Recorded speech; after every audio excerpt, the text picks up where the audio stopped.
반갑습니다. 요나서 2장 세 번째 시간이에요. 1절 말씀 제가 읽을게요. 요나가 물고기 뱃속에서 그의 하나님 여호와께 기도하여 이르되 내가 받는 고난으로 말미암아 여호와께 불러 아뢰었더니 주께서 내게 대답하셨고 내가 스올의 뱃속에서 부르짖었더니 주께서 내 음성을 들으셨나이다. 비교보다 성찰하며 기도하라 라는 제목으로 말씀 나눌게요. 요나의 마음에는 자민족 중심주의가 있었죠. 이게 사실 이스라엘 백성들이 가지고 있는 치명적인 불편함 아니겠습니까? 그들을 뭐랄까요? 지금의 이스라엘을 놓고 보아도 이들의 마음속에 잘못된 선민 의식이 어떤 결과를 만들어낼 수 있는지 우리로 하여금 진지하게 고민하게 만들죠. 이스라엘 하나님이 택하신 선민이잖아요. 그죠? 문제는 이 선민으로서의 권리를 주장을 하지만 선민으로서의 의무를 망각하며 사명을 놓칠 때가 많이 있다라는 거죠. 원래 선민 사상의 핵심은 하나님의 선택이 이스라엘이 우월해서가 아니라는 데 있잖아요. 다시 말해 하나님의 호의는 권리가 아니에요. 선민의 사명을 잃고 특권만 관심하게 될 때 오히려 성숙이 아니라 미성숙한 삶의 모습을 보이게 되는 거죠. 마치 갓 태어난 아이의 수준으로 변해가는 거예요. 아이가 태어나면 부모님으로부터 엄청난 사랑과 무조건적인 보살핌을 받죠. 울면 엄마가 젖을 물립니다. 칭얼거리며 금방 기저귀를 갈아줘요. 아이의 입장에서는 모든 삶이 자기를 중심으로 돌아가는 것처럼 느껴지죠. 그러다가 어느 날 동생이 생기고 또 자라서 유치원에 가게 되면 또래 친구들을 만나게 되고 비로소 세상이 나 중심으로 돌아가는 것은 아니구나. 내가 다른 사람과 잘 더불어 살아야 하는, 더불어 함께 살아가야 하는 존재, 사회적 존재임을 깨닫게 되는 거죠. 그리고 상대방을 존중해야 나도 존중받을 수 있다는 사실을 알아가는 거죠. 나 중심의 세계에서 이웃을 보게 되는 경험, 이것은 성숙을 향한 발전적인 체험이라고 말할 수 있죠. 요나는 그럼에도 불구하고 세상이 이스라엘의 중심으로 돌아가야 한다라고 생각을 하죠. 이스라엘은 하나님이 특별히 선택한 민족이기 때문에 이 선민을 건드렸던 다른 나라에 대해서는 대단히 불편한 마음이고 하나님이 그들도 사랑할 수 있다. 그들도 당연히 하나님의 백성이다라는 관점에서 사람들을 바라본다라는 거 결코 쉬운 일이 아니에요. 오늘날 우리는 다를까요? 그죠? 오늘날 우리는 다를까요? 우리는 하나님이 나를 사랑하는 건 너무나 당연하게 받아들이죠. 나는 잘못하고 용서를 구하면 나에 대한 용서는 언제든지 하나님이 행하셔야 돼. 그런 타인의 잘못에 대해서 하나님의 용서를 구하는 일은 우리에게 얼마나 불편한 일입니까? 그죠? 항상 내 손에 박힌 작은 가시가 상대의 가슴에 박혀 있는 대못보다 훨씬 더 아프게 느껴지는 거거든요. 항상 하나님은 나에 대해서는 관용을 베풀어 주셔야 돼. 그 타인에 대해서는 하나님이 관용을 베풀면 싫어. 이게 인간이 가지고 있는 자기 중심적인 성향이고 이게 우리도 모르는 하나님 앞에서의 특권의식, 선민의식일 수 있다라는 거죠. 어떻게 나만 하나님 앞에 간디처럼 인생을 살아갈 수 있다고 봐요. 내 안에 히트러도 존재하거든요. 이 양면을 다 볼 수 있을 때 진짜 하나님 앞에 균형감 있게 사람들을 바라보고 균형을 가지고 내 인생을 살아갈 수 있는 것이 아니겠느냐. 언제나 하나님은 내 반대편에 서 있는 그들에게는 하나님이 아니니까요. 그들에게도 하나님이시잖아요. 그죠? 이 사실을 우리가 잊지 않아야 한다는 거죠. 요나의 기도에 주목할 게 있어요. 그게 뭐냐? 본질적인 회개가 없다라는 거죠. 내 기도가 주께 이르렀사오니 주의 성전에 미쳤나이다. 어제 기도에 대한 깊은 기도에 대한 내용 함께 나눴잖아요. 아무리 피곤해도 기도의 자리, 하나님을 찾는 일을 포기하지 말아야 합니다. 요나가 그렇게 기도하고 있어요. 근데 문제가 뭐냐? 그 기도를 가만히 살펴보면 그 기도 속에는 회개의 기도가 들어있지 않다라는 거예요. 이게 되게 중요한 거거든요. 어떤 사람이 돌아왔는데 돌아온 그 사람의 마음속에서 진정한 회개, 반성의 의미가 보이지를 않아. 이게 지금 요나의 모습일 수 있다라는 거죠. 요나의 박농쿨 사건 기억하시잖아요? 왜 분명히 요나가 하나님 앞에 내가 다시 주의 성전을 바라보는 마음을 가지고 하나님 앞에 왔는데 그럼에도 불구하고 온전한 헌신을 하지 못할까? 사흘을 돌아야 되는데 하루만 돌고 마치잖아요. 왜 그랬을까? 가만히 돌아보면 요나의 기도에 빠져 있는 부분이 하나 있다라는 거죠. 요나는 고난 가운데 감사를 고백해요, 분명히. 나는 감사 목소리로 주께 제사를 드리며 나의 서운을 주께 갚게 했나이다. 2장 9절의 말씀이죠. 고난 속에서 기도하고 감사하는 모습이 요나의 기도를 참회의 기도처럼 보이게 하는 요소 가운데 하나죠. 그런데 자세히 살펴보면 요나의 기도는 진정한 참회라고 할 수 없거든요. 왜? 자기중심적인 생각을 여전히 포기하지 않고 있기 때문인 거죠. 이게 사실 우리에게 있어서 진정한 회개의 자리에 나아가지 못하게 만드는 중요한 내가 진짜 하나님 앞에 돌이키는 삶을 살아가고 있는가. 이것을 이것을 평가할 수 있는 중요한 기준은 내가 얼마나 눈물을 많이 흘리고 하나님께 소리 지르며 외치고 남들이 봤을 때 아주 깊은 참회를 하는 것처럼 보이는데 그 기도 이후에 아직도 내 안에 자기중심적인 성향이 남아 있다면 자기중심적인 선택을 내가 하고 있다면 하나님 말씀이 아니라 사명 중심의 삶이 아니라 나를 내려놓고 나의 십자가를 짊어지고 주님을 따라가는 삶이 아니라 아직도 그냥 내가 하고 싶은 대로 그죠? 내게 하라고 주신 일이 아니라 내가 하고 싶은 일, 내게 주신 사람들이 아니라 내가 만나고 싶은 사람들, 내게 주신 말씀이 아니라 내가 하고 싶은 말을 가지고 인생을 살아가고 있다면 과연 그게 나에게 있어 진정한 회개라고 말할 수 있겠느냐? 요나가 지금 바로 그런 모습을 보이고 있다는 거죠. 여러분, 우리는 회개 없는 예배를 드릴 수도 있어요. 저도 늘 긴장하고 돌아보는 어떤 상찰의 문제 가운데 하나이지만 예배당에 앉아서 모든 순서에 다 참여하고 있지만 가슴속에 진짜 내가 돌이켜야 할 회개의 내용들에 대해서는 생각하지 않고 드리는 그런 예배 얼마든지 있을 수 있어요. 회개 없는 찬양이 있을 수도 있겠죠. 당연히 회개 없는 봉사도 있을 수가 있겠죠. 회개 없는 봉사, 나를 위한 봉사인 거예요. 나의 만족을 위한.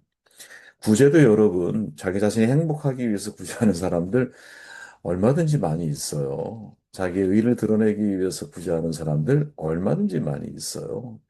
정말 상대에 대한 헤아림을 가지고 우리가 구제하고 봉사하는 게 아니라 나를 위해서 봉사하고 나를 위해서 사실은 남을 나누고 봉사하는 이런 사람들 얼마든지 많이 있다니까요. 우린 사람 속을 잘 몰라요. 근데 하나님은 그걸 간파하시는 거죠. 마치 바리새인처럼 겉으로 볼 때는 정말 깨끗한 사람이야. 누가 봐도 바른 생활의 사나이야. 근데 속은 전부 다 자기 의를 위해서 행동하는 사람들이 얼마나 많이 있느냐. 자기 의가 아닌 사람들의 특징은 뭐냐? 소리 없이 하는 거죠. 소리 없이. 누가 있든 없든 신독, 누가 있든 없든 하나님 앞에서 내가 그 일을 감당하려고 하는 거죠. 사람이 나에게 무엇을 요구하고 시켰기 때문에 그 일을 하는 게 아니라 하나님이 내 양심의 범사에 양심을 따라 하나님이 내게 이걸 원하기 때문에 내가 이 선택을 하는 거죠. 비록 말이 과격할 수도 있고 표정이 무표정일 수도 있고 또 남들이 봤을 때 바른 생활의 사나이가 아닐 수도 있어요. 하지만 그 사람이 지향하고 걸어가고 있는 삶의 방향이 묵묵히 하나님의 말씀을 향해 나아가고 있다면 어찌 보면 이게 진짜 회개한 사람들의 모습이 아니겠어요? 회개했다고 말하는데 참회의 목소리를 크게 외쳤는데 내가 살아가는 삶의 방향은 말씀과 정반대 방향을 걸어가고 있어. 사명과 정반대의 길을 내가 걷고 있어. 과연 그거를 우리가 회개라고 말할 수 있겠느냐. 참 깊이 돌아봐야 한다고 봐요. 요나는 자신이 무엇을 잘못했는지 이야기하지 않아요. 성경 속에 그 내용이 불분명하다라는 거예요. 요나서 속에서. 내가 뭘 잘못했는지를 이야기하지를 않아. 그걸 이야기해야 되는 게 맞는 거 아닐까요? 사울왕 다윗왕 좋은 예가 될 수 있겠죠. 사울은 사무엘상 15장에 다윗은 사무엘하 12장에 보면 둘 다 하나님 앞에 부끄러운 일을 행해. 그런데 그 잘못에 대한 반응은 상반된 태도를 보이죠. 사울왕 사무엘이 지적했을 때 변명하죠. 변명해. 결국 그는 실패자의 자리에 서게 되어 있어요. 그죠? 반면 다윗은 선지자 나단이 지적했을 때 그 자리에 무릎을 꿇죠. 통회하고 자복해요. 그때 드린 기도가 시편 51편인데 무릇 나는 내 죄가를 나오니 내 죄가 항상 내 앞에 있나이다. 뭐를 잘못했는지는 우리가 돌이켜야 되거든요. 그래야 그 지점에서부터 다시 출발할 거 아니에요. 저는 이제 예를 들어서 어떤 게 결정이 났어. 결과가 다 마무리가 됐어. 그런데 그거를 또 고소하고 또 고발하는 일이 발생을 해요. 예를 들어서. 그게 잘못됐다라는 걸 알아. 일사부진의 원칙, 이미 심판을 받았어. 근데 뭘 또 고소하고 뭘 또 고발을 해요. 그리고 어떤 결정에 의해서 예를 들어서 본인 스스로 그게 잘못됐다라고 이게 인정을 했어. 아, 이게 틀린 거군요. 그럼 거기서 멈춰야지. 그게 맞는 거지. 예? 요나의 문제, 자기 감정에 치우친 기도라는 거죠. 내가 받는 고난으로 말미암아 여호와께 불러 아뢰었더니 주께서 내게 대답하셨고 내가 스월의 뱃속에서 부르짖었더니 5절 물이 나를 영혼까지 둘러싸며 기품이 나를 에워싸가 바다 풀이 내 머리를 감쌌나이다. 6절 내가 산의 뿌리까지 내려가 싸우니 땅이 그 빗장으로 나를 오래도록 막아 싸우니 7절 내 영혼이 내 속에서 피곤할 때에 내가 여호와를 생각하였더니 그가 기도할 수밖에 없었던 이유는 당하는 고난이 컸기 때문이죠. 그 자신이 당한 고통에 대해서 강조를 하죠. 스월의 뱃속, 물의 깊음, 산의 뿌리, 죽은 자의 거하는 무덤, 상생에 나오는 혼돈과 흑암 속에 자신이 빠져 있다라고 말을 해요. 그래서 너무 상심하고 너무 피곤하다고 말을 해요. 영혼이 함몰되어져 가는 느낌을 받고 있죠. 누구라도 이런 상황이 되면 정말 가슴 깊은 시면에서부터 흘러나오는 눈물이 있을 거예요. 그런데 그 눈물이 회개의 눈물이냐, 아니면 고통의 눈물이냐, 감정의 눈물이냐, 아니면 진짜 변화의 눈물이냐. 이거는 완전히 사실은 조금 차원이 좀 다른 문제라는 거죠. 우리는 슬프면 슬퍼하죠. 고통당해봐요, 여러분. 얼마나 저절로 눈물이 나오지 않겠어요? 그런데 그게 정말 하나님이 원하는 눈물이냐. 이 생각을 우리는 잘 해봐야 된다는 것이. 왜 이 생각을 할 수밖에 없느냐? 요나의 기도 속에서 이상한 장면이 하나 나와요. 거짓되고 헛된 것을 숭상하는 모든 자는 자기에게 베푸신 은혜를 버려 싸우나. 여기서 거짓되고 헛된 것을 숭상했다. 이 대상이 단수가 아니라 복수예요. 아마도 니느웨 백성을 뜻하는 것일지 모르겠어요. 만약 그렇다면 그들은 요나의 표현에 의하면 하나님의 은혜를 저버린 사람들이란 뜻이거든요. 그리고 뭐 8절 마지막에 반전 접속사죠. 그러나를 사용하면서 9절에 이렇게 말해요. 그러나 나는 감사하는 목소리로 주께 제사를 드리며 나의 소원을 주께 갚겠나이다. 무슨 말이야? 앞에 있는 사람들은 은혜를 저버리는 사람. 그러나 나는 감사의 목소리로. 마치 이 장면을 보면 세리와 바리새인의 기도로 예수님이 지적하신 내용이 있잖아요. 바리새인의 기도가 다음과 같았잖아요.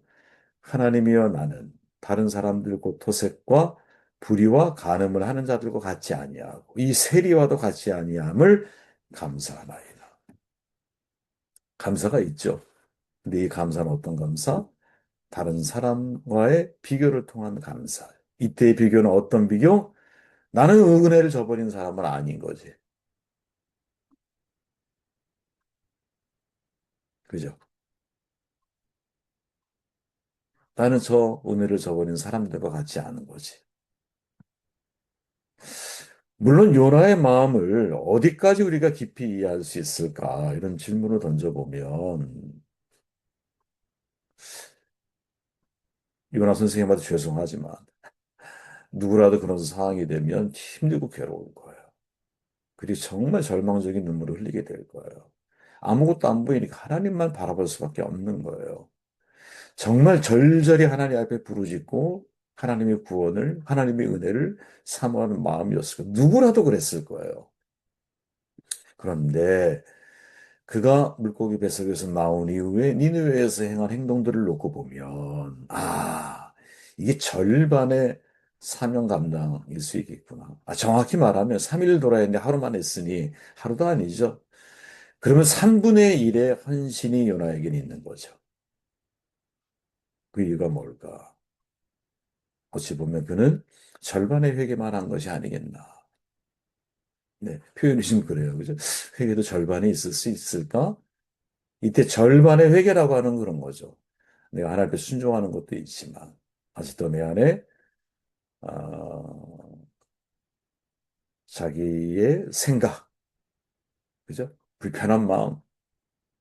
근데 그게 어디에서 이 문득 드러나느냐? 지금 이 기도 장면에서 드러난다라는 거죠. 예. 그러나 나는 감사하는 목소리를 주께 제사를 드리며, 바로 이 그러나라고 하는 이 벗이 요나의 기도가 뭔가 다른 사람과 비교하며 자기 자신에 대한 고백을 하고 있는. 그러니까 우리가 기도할 때 정말 놓치지 말아야 할 게 뭘까? 우리의 기도 속에 다른 사람이 떠오르면서 기도할 때가 있어요. 저도 그런 걸 많이 경험을 해요. 그러면서, 저 사람과 나는 좀 다르지. 비교하며 나를 자꾸 성찰하려고 그래. 근데 그러면 안 되는 거잖아요. 그냥 나를 봐야 되는 거잖아. 그냥 나. 내가 하나님 앞에. 누구와 나를 비교할 필요 없이. 내가 하나님의 말씀 앞에서 얼마나 그 말씀을 순결한 마음으로, 순전한 마음으로 내가 그 말씀을 따라가려고 하느냐. 이걸 면밀하게 살피고 정말 자기를 성찰하면서 기도해야 하는 것이지 상대적으로 비교를 통해 나를 성찰하거나 상대적으로 비교하며 하나님 앞에 어떤 내가 나아가려고 할 때는 그 모습이 절반의 회개의 모습이 될 수 있다 하는 생각을 하게 되었습니다.